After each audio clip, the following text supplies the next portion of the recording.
23. Trabajo de parto normal. Distocia. Hay varias anomalías del trabajo de parto que interfieren con el avance ordenado del parto espontáneo. Por lo general, a estas se les llama distocias. El término distocia significa de forma literal trabajo de parto difícil y se caracteriza por un avance lento anormal del trabajo de parto. Se origina de 4 alteraciones aisladas o combinadas. En primer lugar, algunas veces las fuerzas de expulsión son anormales. Por ejemplo, las contracciones uterinas pueden carecer de suficiente intensidad o coordinación como para borrar y dilatar el cuello uterino, disfunción uterina. O bien los esfuerzos de los músculos voluntarios maternos se encuentran alterados durante la segunda fase del trabajo de parto. En segundo lugar, puede haber anomalías fetales de la presentación, la posición o el desarrollo que disminuyen la velocidad del trabajo de parto. También las anomalías de la pelvis ósea materna crean una pelvis estrecha. Por último, se pueden formar alteraciones de los tejidos blandos del aparato reproductor que obstaculizan el descenso fetal. De manera más sencilla, estas anomalías se pueden clasificar desde el punto de vista mecánico en 3 categorías que comprenden anomalías de la fuerza, contractilidad uterina y esfuerzo expulsivo materno, del producto, feto, y del conducto, pelvis. En el cuadro 23.1, se enumeran los datos clínicos más frecuentes en las mujeres con estas anomalías del trabajo de parto. Características de la distocia. Las anomalías que se muestran en el cuadro 23.1 a menudo actúan en concierto para producir un trabajo de parto disfuncional. Hoy día se utilizan con frecuencia ciertas expresiones, como desproporción cefalopélvica y falta de avance, para describir al trabajo de parto que es poco eficaz. De estas, el término desproporción cefalopélvica se empezó a utilizar antes del siglo XX para describir un trabajo de parto obstruido como resultado del desequilibrio entre el tamaño de la cabeza fetal y la pelvis materna. Sin embargo, este término se originó en una época en la que la indicación principal para realizar una cesárea era estrechez pélvica manifiesta por raquitismo. En el presente, esta desproporción absoluta es poco frecuente y la mayor parte de los casos se genera de una posición anómala de la cabeza fetal dentro de la pelvis, asinclitismo, o por presencia de contracciones uterinas poco eficaces. La verdadera desproporción es un diagnóstico poco convincente, puesto que 66% o más de las mujeres sometidas a cesárea por esta razón, al final tiene partos vaginales de recién nacidos más grandes. La otra frase, falta de avance en el trabajo de parto, ya sea espontáneo o inducido, es una descripción cada vez más generalizada del trabajo de parto poco eficaz. Este término refleja la carencia de dilatación cervical progresiva o la ausencia de descenso fetal. Ninguna de estas expresiones es específica. Los términos que se muestran en el cuadro 23.2 y sus criterios diagnósticos describen con mayor precisión el trabajo de parto anormal. Mecanismos de las distocias. La definición de distocia integrada por Williams en la primera edición de este libro es aún válida hoy. La figura 23.1 muestra el proceso mecánico del trabajo de parto y sus posibles obstáculos. Se pueden visualizar el cuello y el segmento inferior uterinos al término del embarazo y al final del trabajo de parto. Cuando concluye el embarazo, la cabeza fetal debe encontrar un segmento uterino inferior relativamente más grueso y un cuello sin dilatación para atravesar el conducto del parto. El músculo del fondo uterino está menos desarrollado y supuestamente es menos potente. Las contracciones uterinas, la resistencia del cuello uterino y la presión anterógrada ejercida por la cabeza fetal constituyen los factores que influyen en el avance del primer periodo del trabajo de parto. Como se muestra en la figura 23.1b, después de la dilatación completa del cuello uterino, la relación mecánica entre el tamaño y la posición de la cabeza fetal y la capacidad pélvica, es decir, la proporción fetopélvica, se hace más clara conforme el feto desciende. Por ende, las anomalías de la proporción fetopélvica se tornan más obvias una vez que alcanza el segundo periodo. Tal vez ocurra disfunción del músculo uterino por sobredistensión, trabajo de parto obstruido o ambos. Así, por lo general, el trabajo de parto ineficaz se acepta como posible signo precautorio de desproporción fetopélvica. La clasificación artificial de las anomalías del trabajo de parto en disfunción uterina pura y desproporción fetopélvica simplifica la descripción, pero constituye una caracterización incompleta porque esas dos alteraciones tienen un vínculo intenso. De hecho, según el American College of Obstetricians and Gynecologists, la pelvis ósea rara vez limita el parto vaginal. En ausencia de un método objetivo de distinción precisa de esas dos causas de falla del trabajo de parto, el clínico debe confiar en la prueba del trabajo de parto para saber si éste puede ser exitoso y culminar con un parto vaginal. Diagnóstico actualizado de distocia. En el 2009, la tasa total de cesáreas para todos los nacimientos en Estados Unidos alcanzó una cifra récord de 32,9%. Este fue el 13º año consecutivo en el que se incrementó la tasa de cesáreas, lo cual representó un aumento de casi 60% en comparación con 20,7% de 1996. En el 2010, la tasa de 32,8% sugirió que esta tendencia ascendente de las cesáreas quizás se estaba moderando. Puesto que muchas cesáreas iterativas se llevan a cabo después de una cirugía primaria por distocia, se calcula que 60% de las cesáreas en Estados Unidos al final se puede atribuir al diagnóstico de trabajo de parto anormal, American College of Obstetricians and Gynecologists. Para analizar esta frecuencia ascendente de la cesárea, el National Institute of Child Health and Human Development, NICH, y el American College of Obstetricians and Gynecologists convocaron a un seminario en donde se recomendaron varias definiciones nuevas de la interrupción del trabajo de parto para evitar las cesáreas iniciales innecesarias. De manera específica, se concluyó que se debe permitir que transcurra el tiempo suficiente para las fases latente y activa normales del primer y el segundo periodos tanto como lo permita el estado de la madre y el feto. Al parecer el tiempo suficiente para estas fases es más prolongado de lo que se creía. La consecuencia de este punto de vista es que, al cambiar los criterios diagnósticos del trabajo de parto normal, se reduciría la tasa excesiva de cesáreas.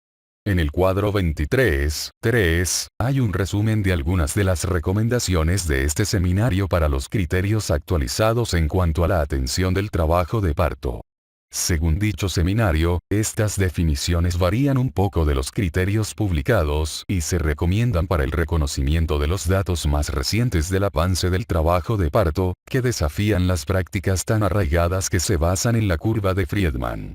Los criterios nuevos enumerados en el cuadro 23.3 para el trabajo de parto normal y, por tanto, también para el anómalo, dependían en gran parte de los resultados del SAFE Labor Consortium patrocinado por el NICH y la publicación de este último sobre la duración del segundo periodo del trabajo de parto. En el cuadro 23.4, se muestra una comparación de datos de la fase activa del trabajo de parto en el SAFE Labor Consortium con los de otras publicaciones contemporáneas. Es importante subrayar que casi 50% del grupo del consortium recibió oxitocina y 84% analgesia epidural, ambos factores vinculados con una fase activa más prolongada del trabajo de parto. De hecho, los casos en los que se utilizaron oxitocina y analgesia epidural en los estudios de Grasek y Alexander tuvieron una duración similar de la fase activa del trabajo de parto que los del consortium. Es importante señalar que estas publicaciones se basaron en las prácticas obstétricas de esa época. La publicación de SAFE Labor Consortium de San y otros fue un estudio retrospectivo multicéntrico, en el cual se utilizaron datos obtenidos entre 2002 y 2008 de expedientes médicos electrónicos en 19 hospitales de Estados Unidos. Un propósito del estudio fue analizar los patrones del trabajo de parto y diseñar criterios actualizados para el avance del trabajo de parto en las nulíparas. En la figura 23.2, se muestra un resumen del estudio de cohorte, el cual constituyó la base para los criterios nuevos propuestos para distinguir el avance del trabajo de parto. Es muy importante hacer notar la exclusión de las mujeres a quienes se realizó cesárea y de aquellas que tuvieron hijos con anomalías. Gracias a estas exclusiones tan importantes, es problemático el patrón del trabajo de parto que hoy día se define como normal, puesto que solo se incluyó a mujeres con parto vaginal y recién nacido normal. También resulta difícil concluir que estos criterios actualizados del trabajo de parto reducirán la tasa global de cesáreas, cuando en el SAFE Labor Consortium, aquella fue de 30,5% con el uso de los intervalos nuevos que se proponen para el primer periodo del trabajo de parto. Los autores de un artículo de la Maternal Fetal Medicine Units Network del NICH analizaron las prácticas para la atención del trabajo de parto en 8.546 mujeres con cesárea primaria por distocia, en numerosos hospitales de Estados Unidos.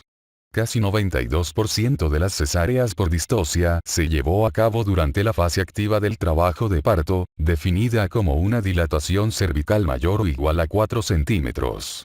El intervalo promedio entre el ingreso y el parto fue de 17 horas y la dilatación cervical promedio correspondió a 6 centímetros antes de diagnosticar distocia en las mujeres con trabajo de parto activo. Se utilizó oxitocina en 90% de las pacientes con diagnóstico de distocia. Se concluyó que se estaban haciendo esfuerzos confiables en las prácticas actualizadas para lograr un trabajo de parto activo antes de diagnosticar distocia que condujera hacia una cesárea. El artículo de Rose y otros sobre el segundo periodo del trabajo de parto fue un análisis secundario de 4.126 nulíparas que alcanzaron dicho periodo durante un estudio clínico con asignación al azar para estudiar la oximetría fetal. De las 360 mujeres, 9%, cuyo segundo periodo duró más de 3 horas, 95% había recibido analgesia epidural. 33% de estas 360 pacientes, 3,5% del grupo total, manifestó un segundo periodo con duración mayor de 4 horas. Los resultados de este estudio se interpretaron como el sustento para extender la duración de dicho periodo en las nulíparas, más allá de las 3 horas recomendadas cuando se utiliza analgesia epidural, American College of Obstetricians and Gynecologists. Los investigadores concluyeron que los fetos nacidos después de un segundo periodo que se prolonga durante más de 3 horas tienen una tasa más alta de ingresos a la unidad neonatal de cuidados intensivos, NICU, Neonatal Intensive Care Unit, que de todas maneras es bajo, y menor riesgo de sufrir lesión del plexo braquial. Estos últimos resultados contrastan con los que se obtuvieron en el estudio sobre el segundo periodo prolongado del trabajo de parto en el Parkland Hospital.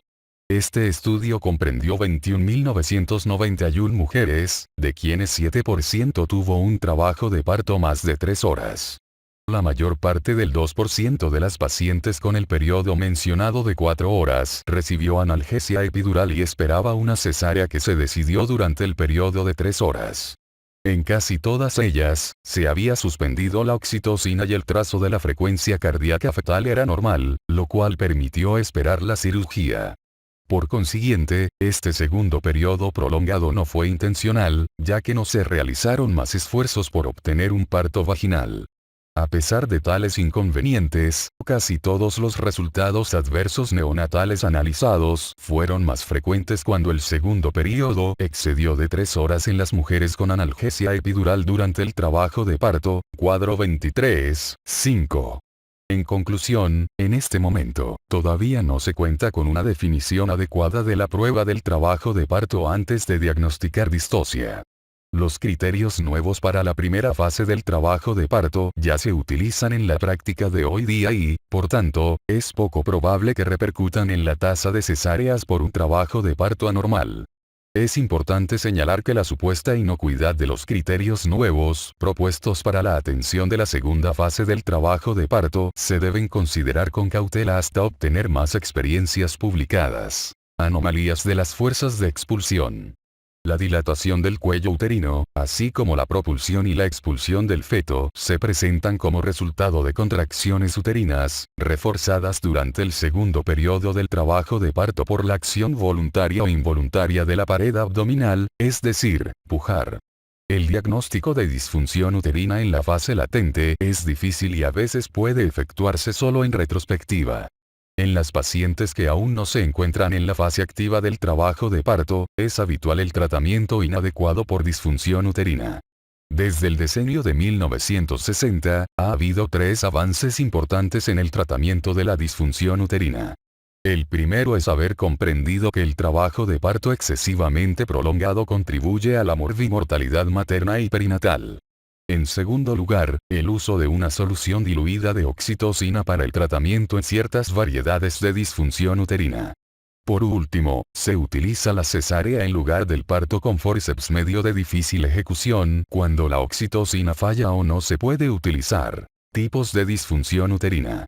Reynolds y otros insistieron en que las contracciones uterinas del trabajo de parto normal se caracterizan por un gradiente de actividad miometrial. Estas fuerzas tienen duración e intensidad máximas en el fondo del órgano, predominio fúndico, y disminuyen en dirección al cuello uterino.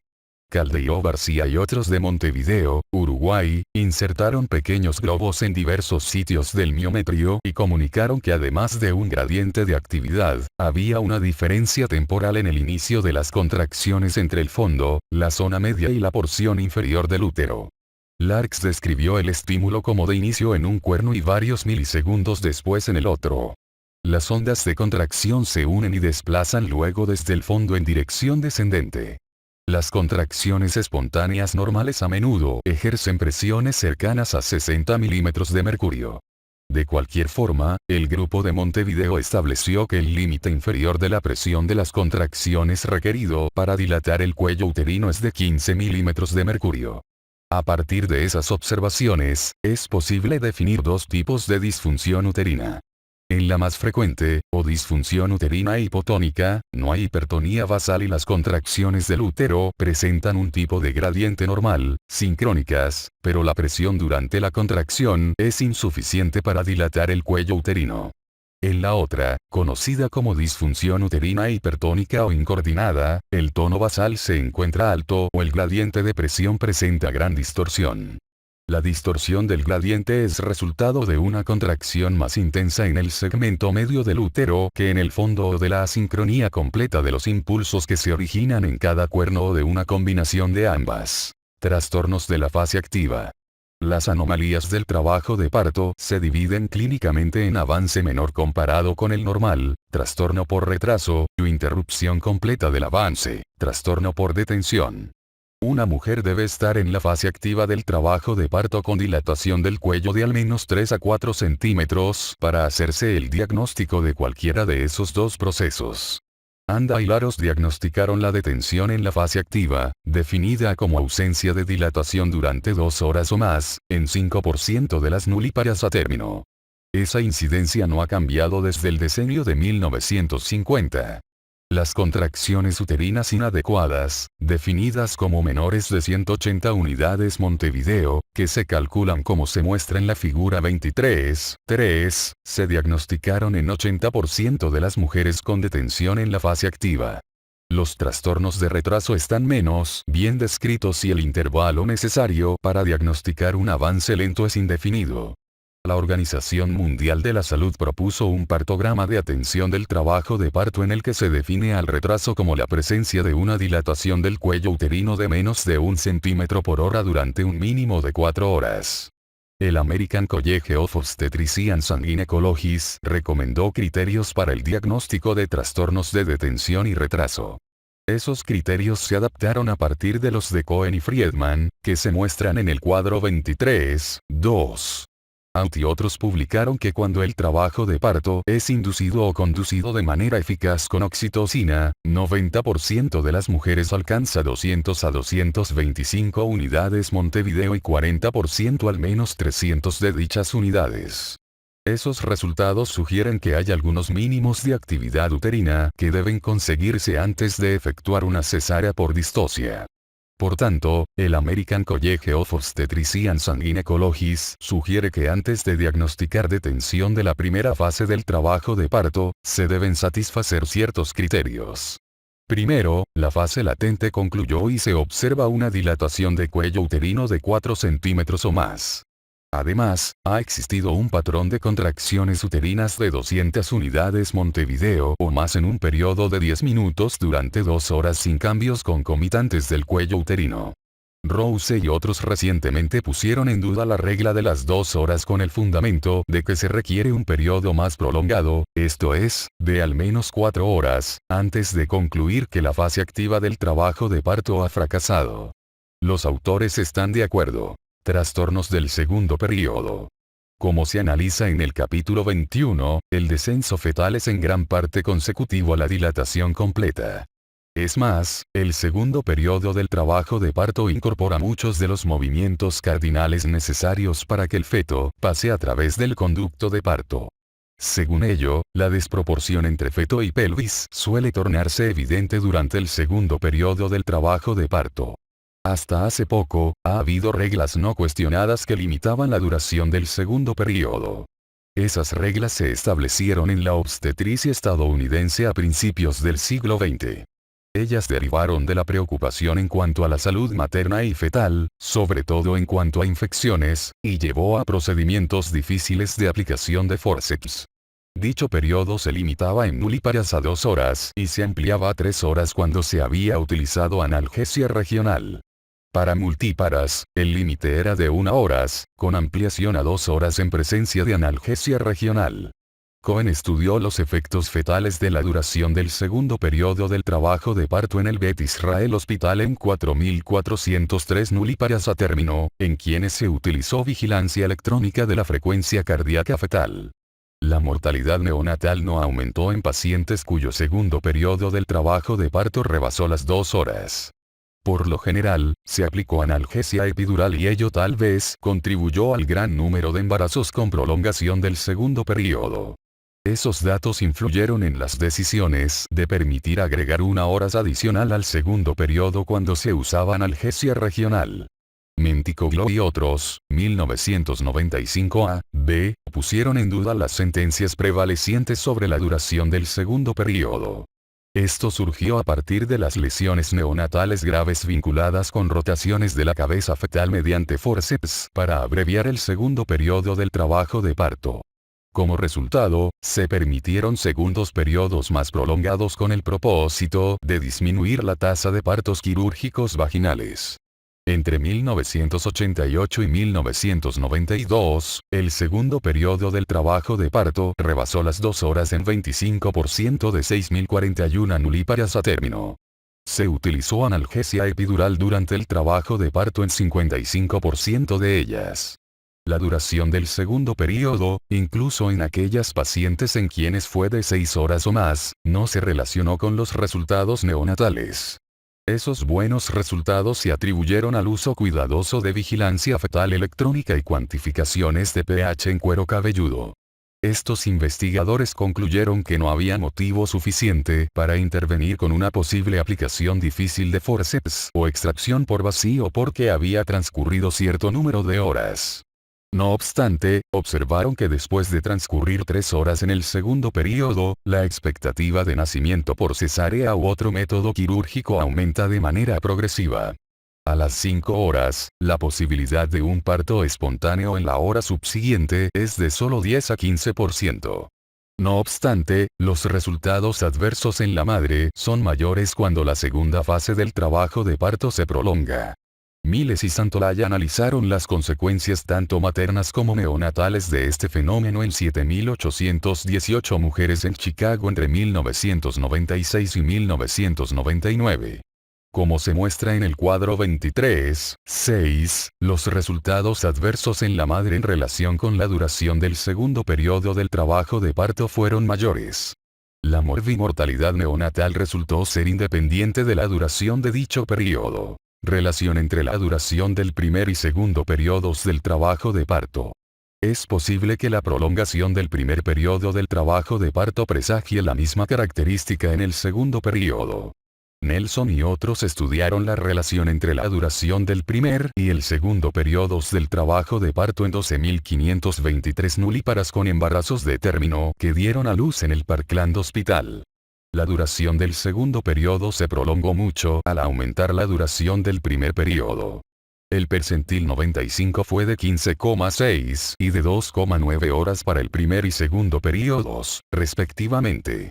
En 16,3% de las mujeres cuyo primer periodo duró menos de 15,6 horas, percentil más de 95, el segundo abarcó 3 horas, percentil 95, en comparación con 4,5% de las mujeres con un primer periodo del trabajo de parto cuya duración correspondió a un percentil menos de 95. Fuerzas que resultan del pujo materno.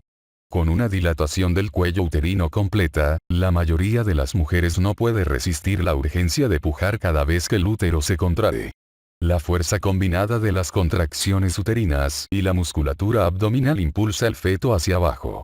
Bloom y otros estudiaron los efectos del entrenamiento sobre las fuerzas de expulsión y comunicaron que, si bien el segundo periodo era ligeramente más breve en las mujeres con entrenamiento, no había otras ventajas maternas.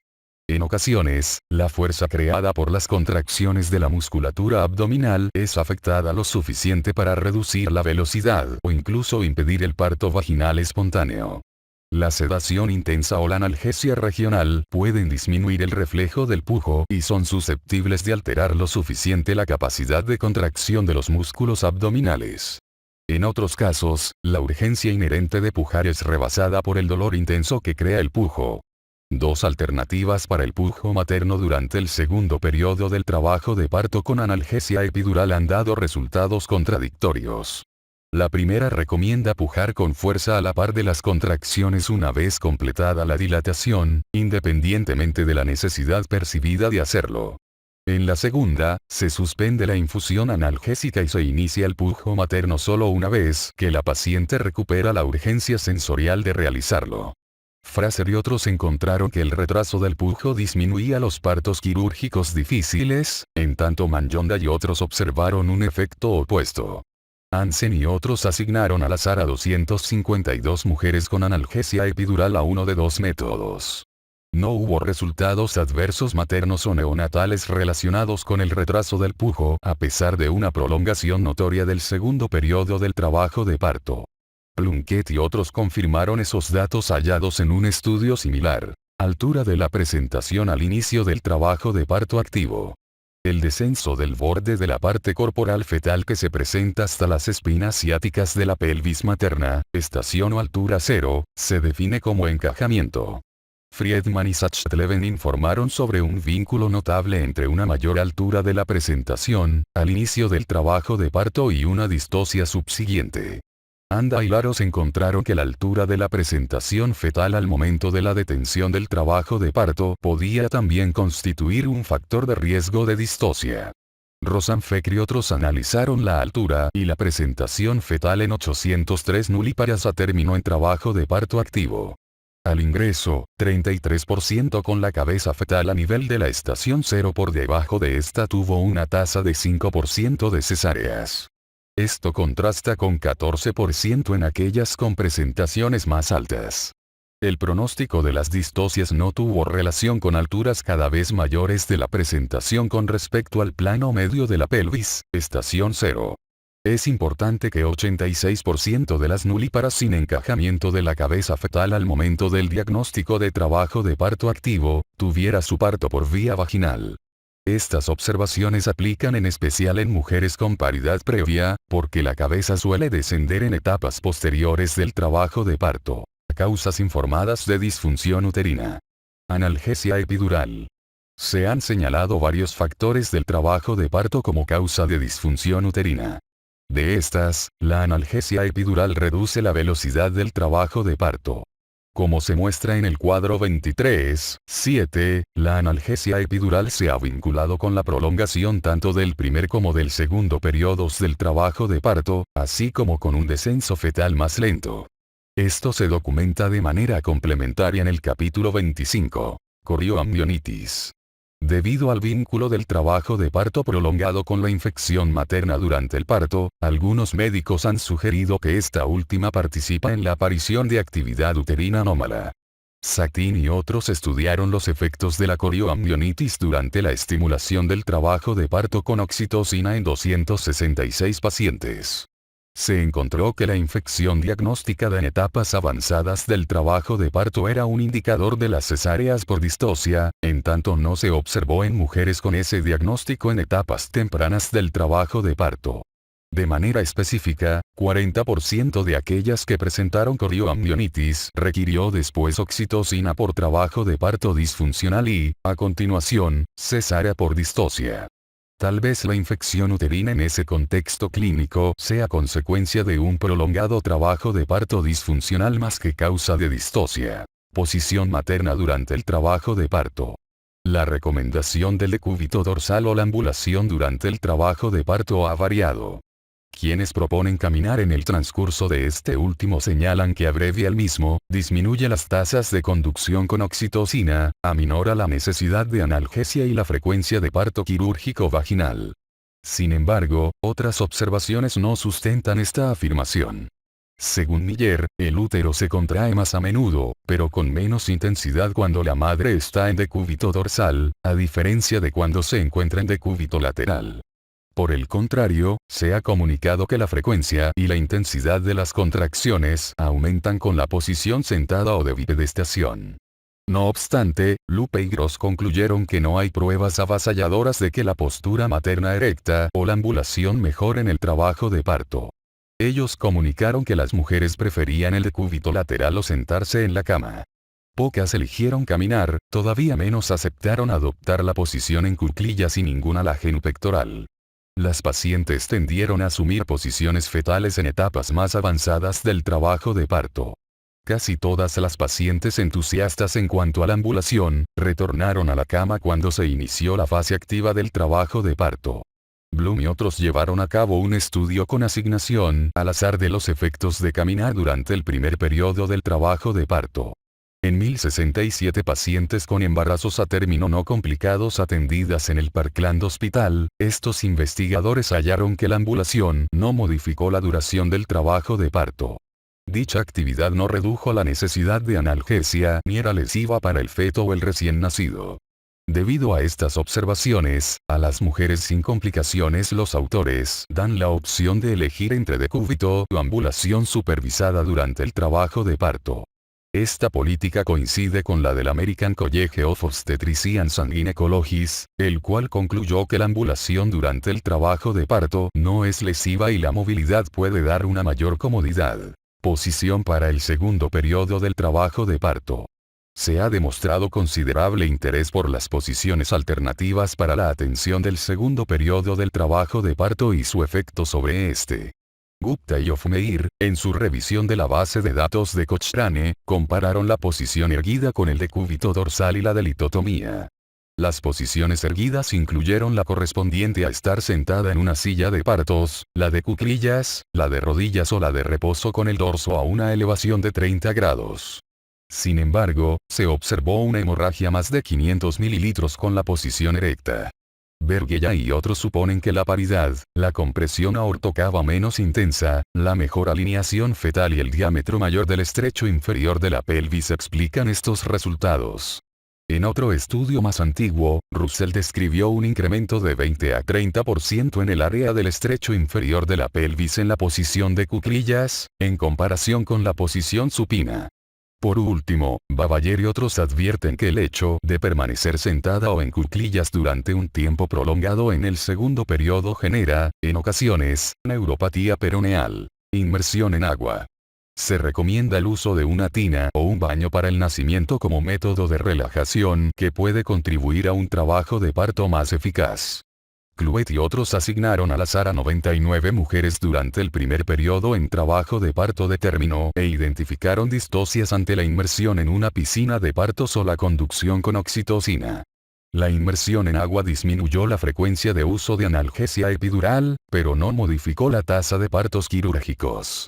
Más lactantes de las mujeres en el grupo con inmersión ingresaron a la unidad de cuidados intensivos neonatales, NICU, Neonatal Intensive Care Unit.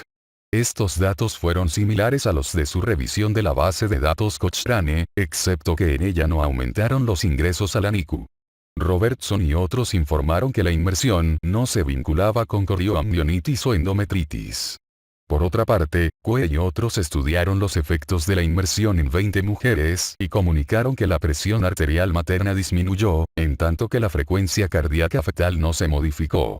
Las complicaciones neonatales únicas del parto acuático que se han descrito incluyen ahogamiento, hiponatremia, infección de origen hídrico, rotura del cordón umbilical y policitemia. Rotura prematura de membranas al término.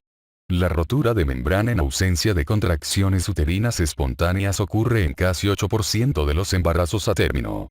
Hasta hace poco, el tratamiento incluía en general estimulación de las contracciones cuando el trabajo de parto no empezaba después de 6 a 12 horas. Esa intervención evolucionó desde hace casi 50 años debido a las complicaciones maternas y fetales por amnionitis y de manera sistemática era la práctica aceptada hasta que fue puesta en duda por Capi y otros, que informaron un exceso de cesáreas en embarazos a término con rotura de membranas tratados con estimulación del trabajo de parto, en comparación con los atendidos mediante observación expectante. Dos de las investigaciones ulteriores son la de Anna Peleg y otros, quienes reunieron a un total de 5.000 embarazos con rotura de membranas en una investigación con asignación al azar. Cuantificaron los efectos de la inducción respecto al tratamiento expectante y también compararon la inducción con oxitocina intravenosa y aquella con uso del gel de prostaglandina 2. Hubo alrededor de 1.200 embarazos en cada uno de los grupos de estudio. Los autores concluyeron que la inducción del trabajo de parto con oxitocina intravenosa era el tratamiento preferido, determinación que se basó en la presencia de muchas menos infecciones durante el parto y el posparto en pacientes con inducción del trabajo de parto. No se observaron diferencias de importancia en las tasas de cesárea. Un análisis posterior de Anna y otros indicó aumento de los resultados adversos, al comparar el tratamiento expectante en el hogar con la observación en el hospital. Mosurkewicz y otros publicaron menores tasas de corioamnionitis, metritis e ingreso a la NICU de los recién nacidos en mujeres con rotura de membranas a término, cuyo trabajo de parto se indujo, en comparación con las tratadas de manera expectante. En el Parkland Hospital, se induce con rapidez el trabajo de parto tras el ingreso cuando se confirma rotura de membranas a término. Aún se desconocen los beneficios de los antibióticos profilácticos en las mujeres con rotura de membranas antes del trabajo de parto de término, trabajo de parto y parto precipitados. Algunas veces el trabajo de parto es muy lento, pero otras es excesivamente rápido. El trabajo de parto y el parto precipitados consisten en un proceso veloz en extremo. Estos tal vez se deban a una resistencia baja anómala de las partes blandas del conducto del parto, a la presencia de contracciones uterinas y abdominales anormalmente fuertes o, rara vez, a la ausencia de sensaciones dolorosas y, por tanto, a una falta de percepción del trabajo de parto vigoroso. Según Hughes, el trabajo de parto precipitado culmina con la expulsión del feto en menos de 3 horas. Al utilizar esa definición, 89.047 partos con producto vivo, 2%, se complicaron por trabajo de parto precipitado en Estados Unidos durante el año 2006. A pesar de esa incidencia, hay poca información publicada acerca de los efectos adversos. Efectos maternos. El trabajo de parto y el parto precipitados rara vez se acompañan de complicaciones maternas graves si el cuello uterino tiene un borramiento notable y se puede distender, si la vagina se ha distendido previamente y si el perineo está relajado. Por el contrario, las contracciones uterinas vigorosas en combinación con un cuello uterino largo y duro, así como un conducto del parto sin distensibilidad, pueden causar rotura uterina o laceraciones amplias de cuello uterino, vagina, vulva y perineo. En estas últimas circunstancias, es muy probable la aparición del inusual acontecimiento de embolia de líquido amniótico. Con frecuencia, el trabajo de parto precipitado va seguido de atonía uterina. El útero que se contrae con vigor poco habitual antes del parto posiblemente genere como consecuencia hipotonía ulterior al nacimiento. La hemorragia posparto por atonía uterina se describe en el capítulo 41. Mahon y otros describieron 99 embarazos que culminaron en las 3 horas siguientes al inicio del trabajo de parto. Los trabajos de parto breves se definen por una velocidad de dilatación del cuello uterino de 5 cm por hora o mayor en ulíparas y 10 cm por hora en multíparas. Este tipo de trabajo de parto es más frecuente en multíparas, quienes de manera característica tenían contracciones uterinas a intervalos menores de 2 minutos y se vincularon con desprendimiento prematuro de placenta normoinserta, expulsión de meconio, hemorragia posparto, cocainomanía y bajas puntuaciones Apgar. Efectos sobre el feto y el recién nacido.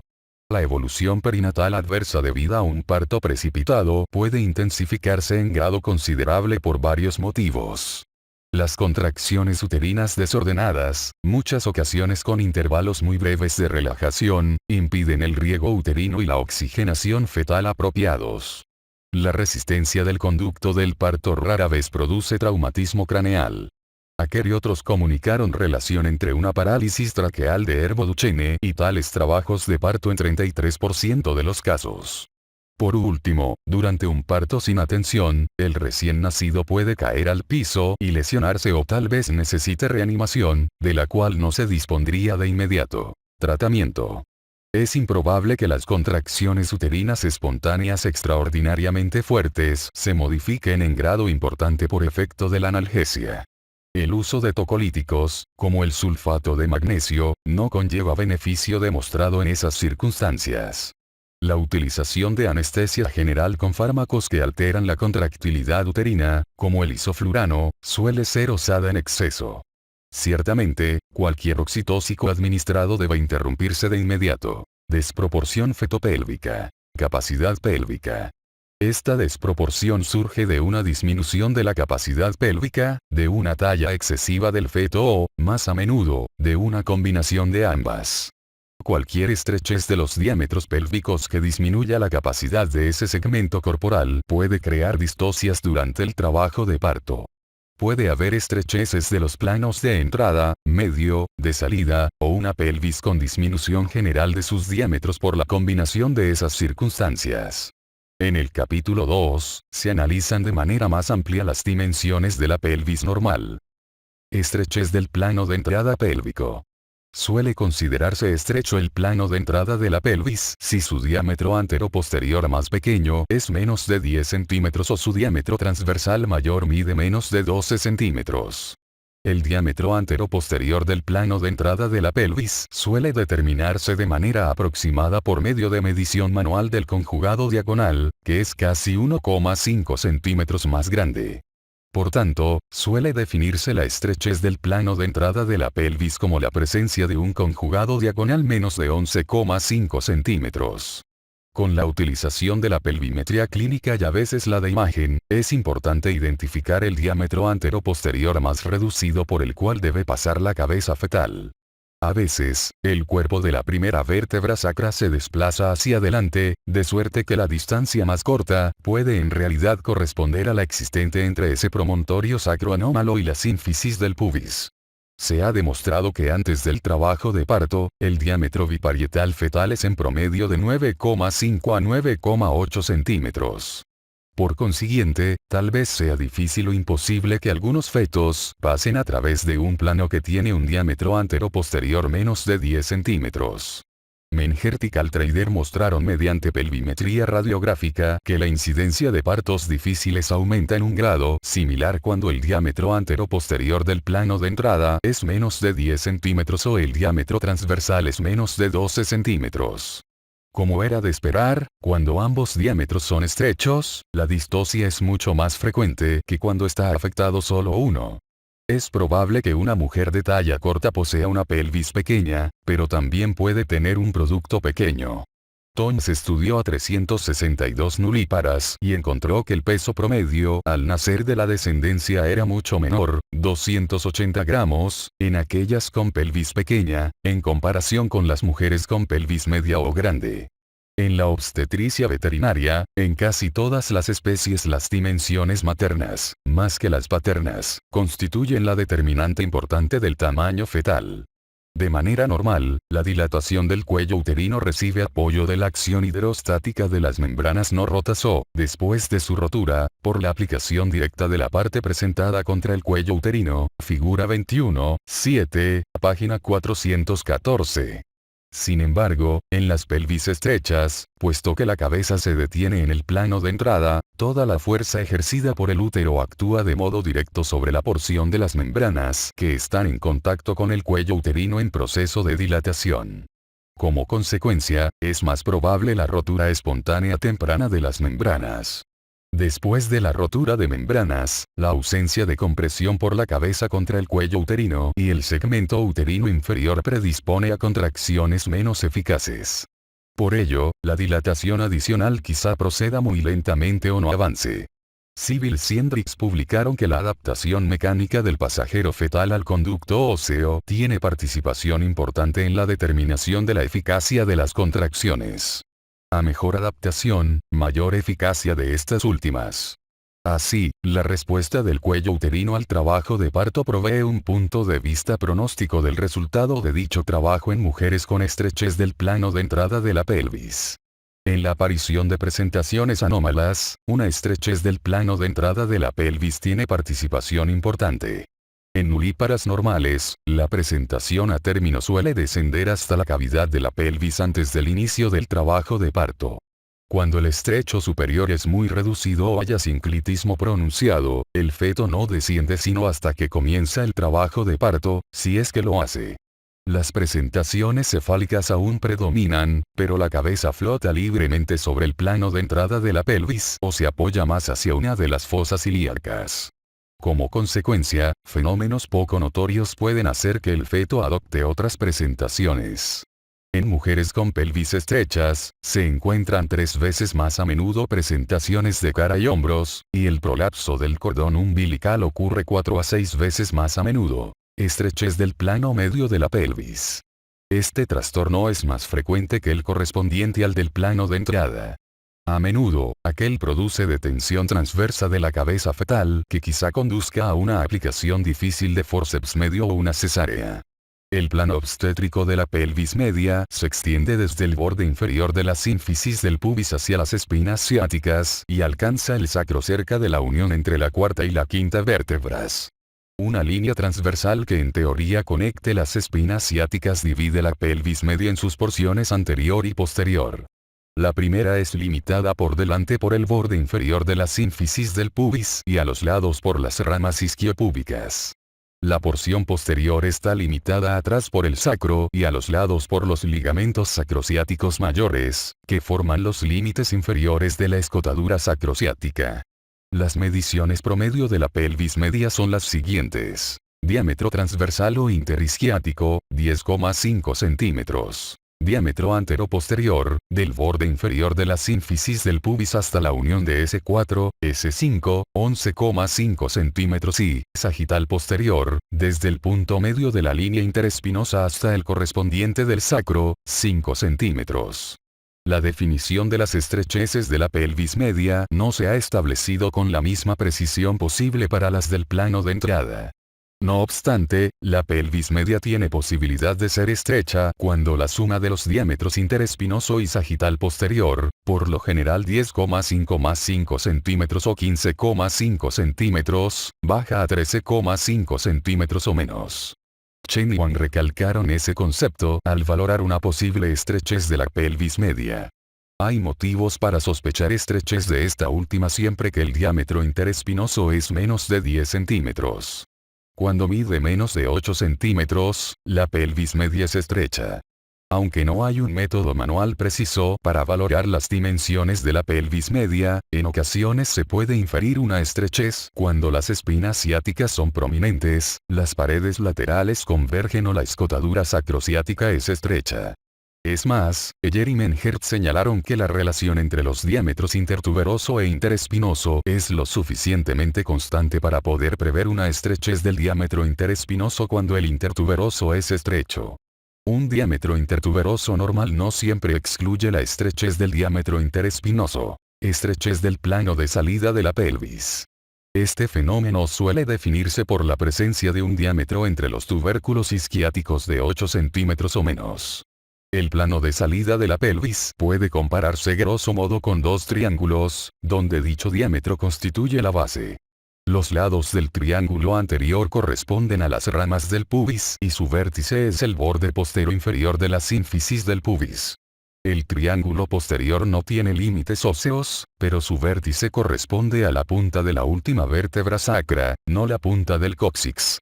La disminución del diámetro intertuberoso, con reducción subsiguiente del triángulo anterior, de manera inevitable fuerza la cabeza hacia atrás.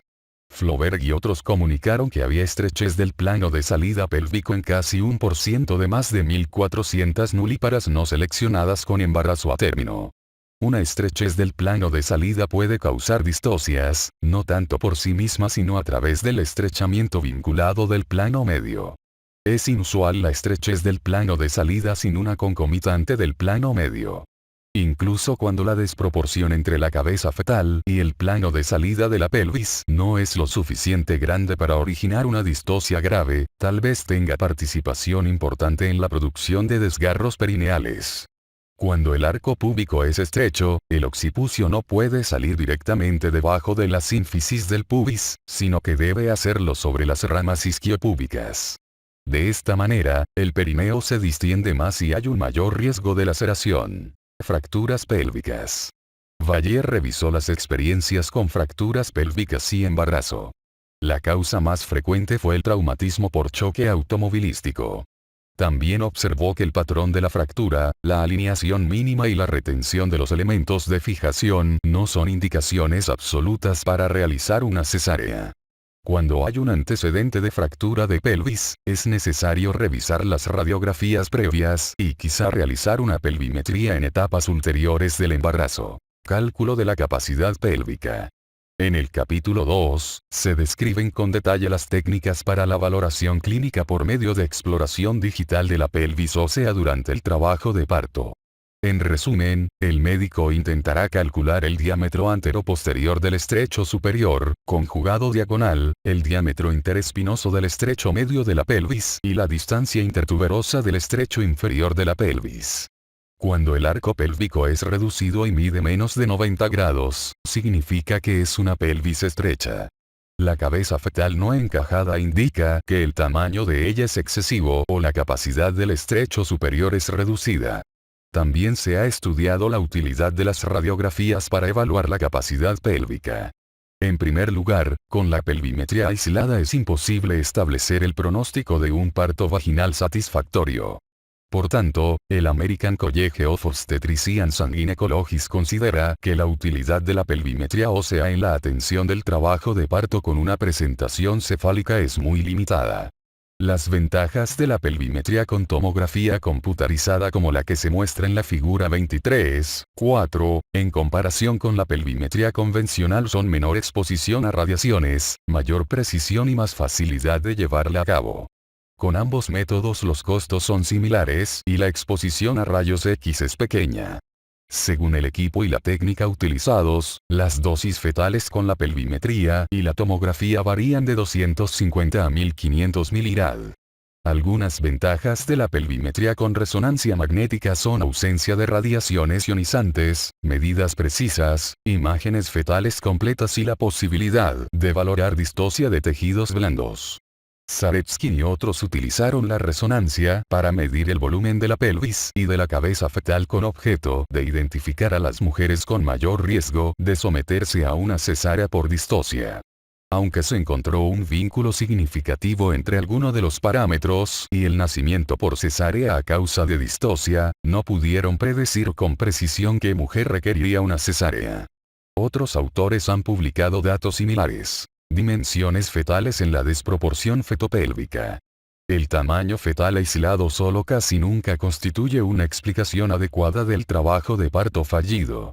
Incluso con el progreso de la tecnología actual, todavía no puede establecerse un umbral de dimensión fetal para predecir desproporción fetopélvica. La mayoría de los casos de esta última se presenta en fetos cuyo peso está dentro de los límites de la población obstétrica general. Como se muestra en la figura 23.5, en el Parkland Hospital, 66% de los recién nacidos que requirieron cesárea tras la aplicación fallida de forceps, pesó menos de 3.700 gramos. Así, otros factores, como las posiciones anómalas de la cabeza fetal, obstruyen el paso del feto a través del conducto del parto. Estas incluyen asinclitismo, presentaciones occipito posterior, de cara y frente. Cálculo de las dimensiones de la cabeza fetal. Han sido desalentadores los esfuerzos por predecir, desde los puntos de vista clínico y radiográfico, la desproporción cefalopélvica con base en el tamaño de la cabeza. Mueller y Illis describieron una maniobra clínica para predecir la desproporción. La frente y la región suboccipital del feto se sujetan a través de la pared abdominal con los dedos y se aplica presión firme hacia abajo en el eje del plano de entrada. Si no hay desproporción, la cabeza ingresa con facilidad a la pelvis y puede predecirse un parto vaginal.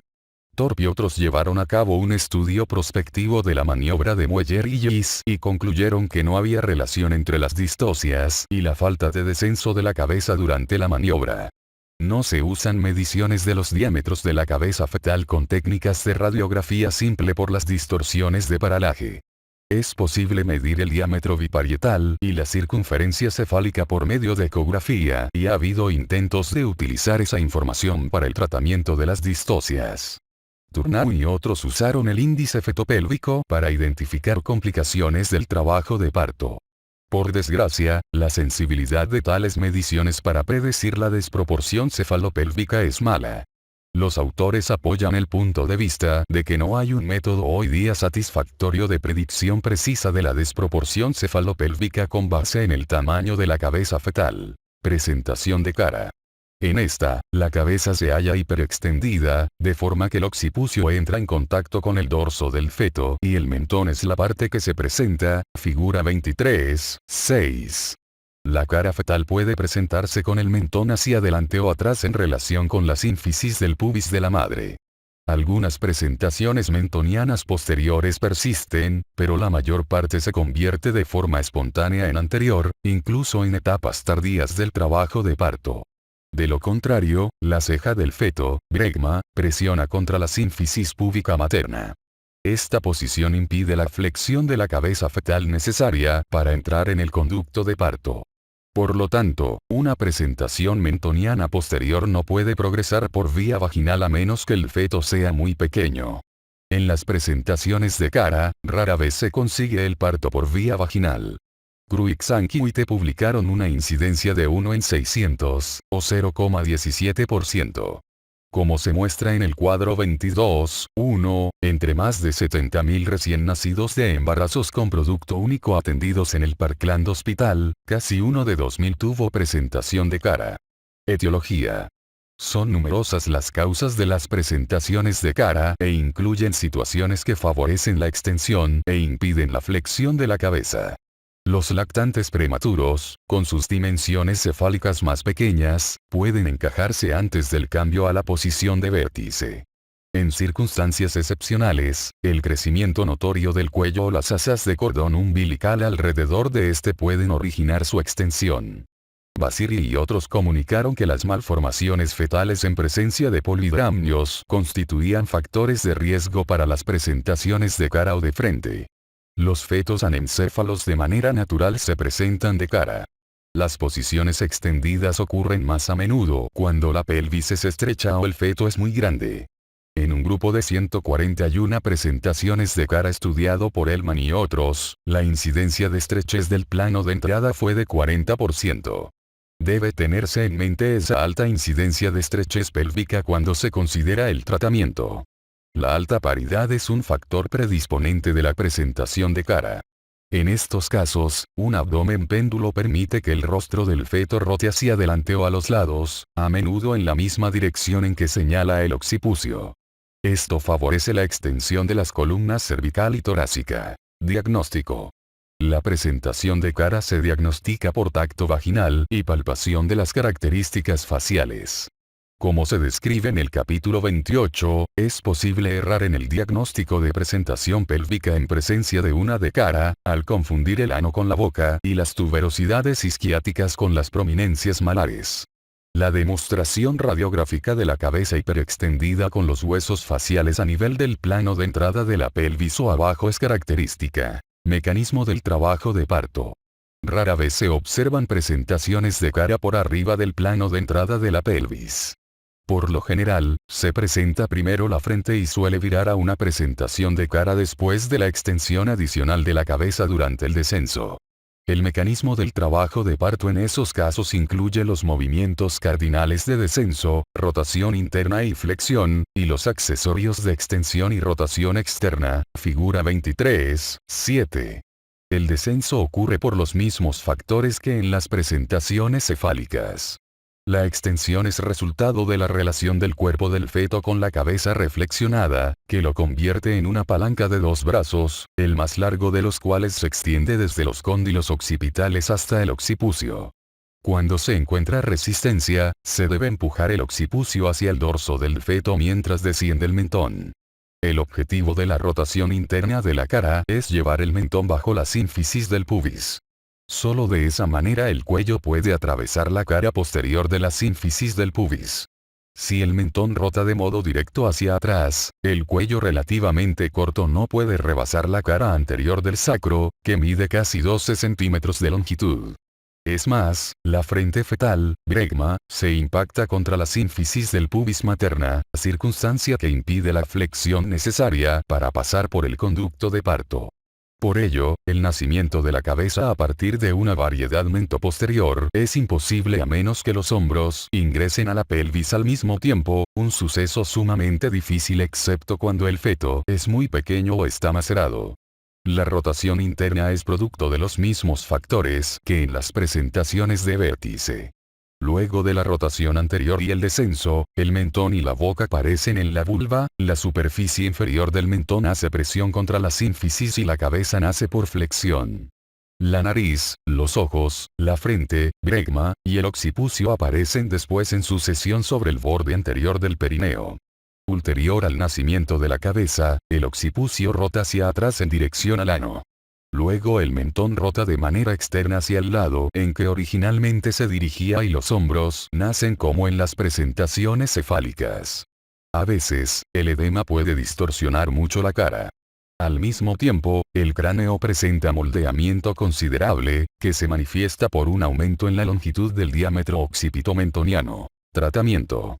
En ausencia de una pelvis contraída y con trabajo de parto eficaz, por lo general a continuación ocurre un parto vaginal exitoso.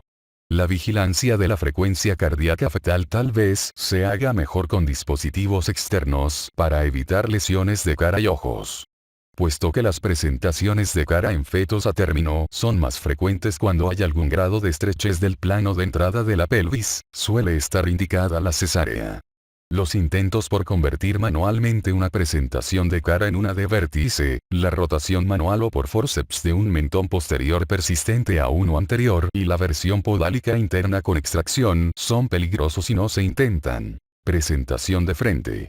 Esta se diagnostica cuando se presenta esa porción de la cabeza fetal, entre el borde orbitario y la fontanela anterior, en el plano de entrada de la pelvis. Como se muestra en la figura 23.8, la cabeza fetal ocupa entonces una posición intermedia entre la flexión total, occipucio, y la extensión, cara. Excepto cuando la cabeza fetal es pequeña o la pelvis demasiado grande, no puede ocurrir el encajamiento de la cabeza fetal y su nacimiento ulterior en tanto persista la presentación de frente. Etiología y diagnóstico. Las causas de la presentación de frente persistente son las mismas que las de la presentación de cara. Una presentación de frente suele ser inestable y a menudo se convierte en una presentación de cara o de occipucio. La presentación puede reconocerse por medio de palpación abdominal cuando se perciben el occipucio y el mentón con facilidad, pero suele ser necesario el tacto vaginal. La sutura frontal, la fontanela anterior amplia, los bordes orbitarios, los ojos y la raíz de la nariz se pueden palpar al tacto vaginal, pero no así la boca o el mentón. Mecanismo del trabajo de parto. Con un feto muy pequeño y una pelvis grande, el trabajo de parto suele ser fácil, pero con un feto de mayor tamaño, por lo general es difícil. Esto se debe a que el encajamiento es imposible hasta que haya moldeamiento notorio que abrevie el diámetro occipito-mentoniano y, más a menudo, hasta que haya flexión a una presentación de occipucio o extensión a una de cara. El moldeamiento considerable e indispensable para el parto vaginal de una presentación de frente persistente, deforma de manera característica la cabeza. El caput succedaneum se forma sobre la frente y puede ser tan amplio que imposibilite la identificación de esta por palpación. En esos casos, la frente es prominente y ancha, y el diámetro occipito-mentoniano está disminuido. En las presentaciones de frente transitorias, el pronóstico depende de la presentación final. Si persiste la de frente, el pronóstico es malo para el parto vaginal, a menos que el feto sea pequeño o el conducto de parto amplio. Los principios de atención son iguales a los de la presentación de cara. Posición transversa. En esta, el eje longitudinal del feto es casi perpendicular al de la madre. Cuando el eje longitudinal forma un ángulo agudo con el de la madre, se presenta una posición oblicua. Esta última suele ser transitoria porque cambia por lo general a longitudinal o transversa cuando se inicia el trabajo de parto. Por ese motivo, en Gran Bretaña la situación oblicua se denomina posición inestable. En las posiciones transversas, el hombro del feto suele encontrarse por arriba del plano de entrada de la pelvis. La cabeza ocupa una fosa ilíaca y la pelvis se encuentra en la otra. En tal presentación de hombro, el lado de la madre en el que yace el acromión determina la designación acromial derecha o izquierda. Y, debido a que en cualquier posición el dorso puede estar hacia adelante o atrás, arriba o abajo, suelen distinguirse las variedades por el dorso anterior y el posterior, figura 23, 9. Se detectó posición transversa en uno de 322 partos únicos, 0,3%, en la Mayo Clinic y el University of Iowa Hospital. Esta cifra es notoriamente semejante a la incidencia en el Parkland Hospital, de alrededor de 1 entre 335 fetos únicos. Etiología. Algunas de las causas más frecuentes de posición transversa incluyen 1. Relajación de la pared abdominal por paridad alta. 2. Parto prematuro. 3. Placenta previa. 4. Anatomía uterina anómala. 5. Hidramnios. Y 6. Pelvis estrecha. Las mujeres con 4 o más partos tienen una incidencia 10 veces mayor de posición transversa en comparación con las nulíparas.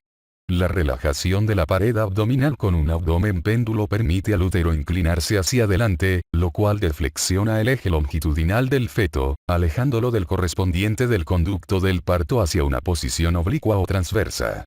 La placenta previa y la estrechez pélvica actúan de manera similar. En ocasiones, se observa una posición transversa u oblicua durante el trabajo de parto, con una posición longitudinal inicial. Diagnóstico.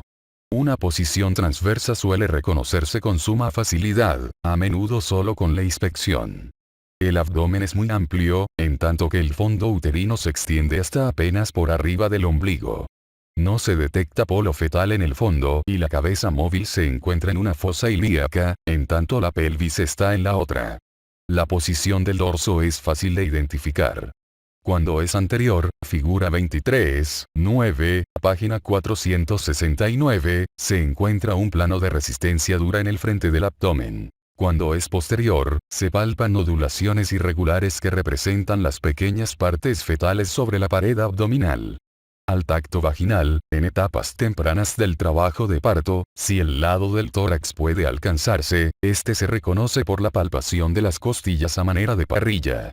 Cuando la dilatación avanza más, se distinguen el omóplato y la clavícula en sitios opuestos del tórax. La posición de la axila indica el lado de la madre hacia el que se dirige el hombro. Mecanismo del trabajo de parto. Es imposible el nacimiento espontáneo de un recién nacido desarrollado por completo ante una posición transversa persistente. Luego de la rotura de las membranas, si el trabajo de parto continúa, el hombro fetal se proyecta hacia el interior de la pelvis y casi siempre hay prolapso del brazo correspondiente, figura 23, 10. Después de algún descenso, el hombro se detiene en los bordes del plano de entrada de la pelvis con la cabeza en una fosa ilíaca y la pelvis en la otra.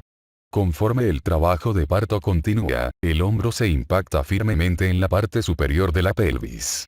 Después el útero se contrae de manera vigorosa en un intento fallido por superar el obstáculo. Con el tiempo, surge un anillo de contracción cada vez más alto y notorio. Ante una posición transversa desatendida, el útero en un momento dado se romperá. Incluso sin tal complicación, la morbilidad aumenta por la frecuente concomitancia de placenta previa, mayor probabilidad de prolapso del cordón y necesidad de esfuerzos quirúrgicos más complejos. Si el feto es pequeño, por lo general menos de 800 gramos, y la pelvis grande, es posible el parto espontáneo a pesar de la persistencia de la posición anómala. El feto se comprime y se fuerza a la cabeza contra el abdomen. Una porción de la pared torácica bajo el hombro se vuelve entonces la parte más descendida y aparece en la vulva. A continuación, la cabeza y el tórax pasan por la cavidad pélvica al mismo tiempo y el feto se expulsa flexionado sobre sí mismo, por lo cual a veces se le denomina conduplicato corpore. Tratamiento. El trabajo de parto activo en una mujer con un feto en posición transversa suele constituir indicación de cesárea. Antes del trabajo de parto o en etapas tempranas de este con membranas íntegras, los intentos de versión externa son meritorios en ausencia de otras complicaciones. Si la cabeza fetal puede manipularse por vía abdominal hacia la pelvis, debe dejarse ahí durante las siguientes contracciones en un intento por fijarla en la pelvis. En la cesárea, puesto que los pies y la cabeza del feto no ocupan el segmento uterino inferior, una incisión transversa baja en el útero puede generar dificultad para la extracción del feto. Esto aplica sobre todo a las presentaciones dorsoanteriores. Por tanto, se indica de manera característica una incisión vertical. Presentación compuesta. Incidencia y etiología. En ella, una extremidad se prolapsa junto con la presentación y ambas llegan a la pelvis de manera simultánea, figura 23:11. Goplerud y Eastman identificaron el prolapso de una mano o un brazo acompañando a la cabeza una vez en cada 700 partos. Era mucho menos frecuente el prolapso de una o ambas extremidades en presencia de presentación cefálica, o de una mano al lado de la pelvis. En el Parkland Hospital, se identificaron presentaciones compuestas en solo 68 de más de 70.000 fetos únicos, una incidencia de casi 1 en 1000. Las causas de las presentaciones compuestas corresponden a trastornos que impiden la oclusión completa del plano de entrada de la pelvis por la cabeza fetal e incluyen el trabajo de parto prematuro, pronóstico y tratamiento. En la mayoría de los casos, debe dejarse intacta la parte con prolapso, porque lo más frecuente es que no altere el trabajo de parto. Si el brazo se prolapsa a un lado de la cabeza, debe ser motivo de vigilancia constante para determinar si se retrae ese segmento de la extremidad torácica y permite el descenso de la presentación. Si no se retrae y parece impedir el descenso, ha de empujarse suavemente hacia arriba en tanto se impulsa de manera simultánea hacia abajo la cabeza por compresión fúndica. Tevez y otros describieron un resultado trágico en un recién nacido dando a luz de modo espontáneo con la mano al lado de la cabeza, que presentó necrosis isquémica del antebrazo y requirió su amputación.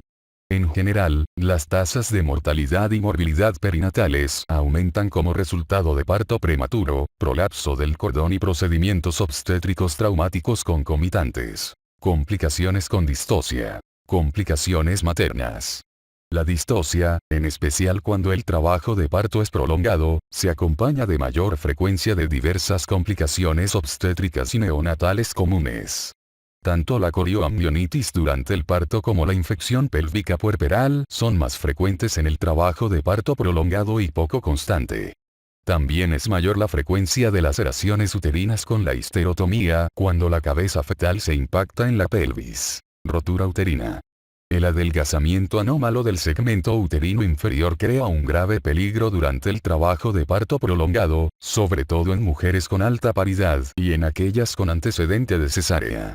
Cuando la desproporción es tan pronunciada que no existe encajamiento o descenso, el segmento uterino inferior se distiende cada vez más y puede ocurrir rotura uterina. En tales casos, suele haber una exageración del anillo de contracción normal que se muestra en la figura 23:1. Anillo de retracción patológica. Hoy día, en casos aislados, se detectan los anillos o las constricciones del útero que surgen en relación con el trabajo de parto prolongado por obstrucción. El anillo de retracción patológica de Vandal se vincula con estiramiento y adelgazamiento intensos del segmento uterino inferior. El anillo se puede observar con claridad como una indentación uterina y significa una rotura inminente del segmento uterino inferior. Después del nacimiento de un primer gemelo, en ocasiones puede formarse una constricción patológica del útero, con configuración en reloj de arena. El anillo a veces es susceptible de relajarse y se logra el parto con anestesia general adecuada, pero en ocasiones una cesárea rápida ofrece mejor pronóstico para el segundo gemelo. Formación de fístulas.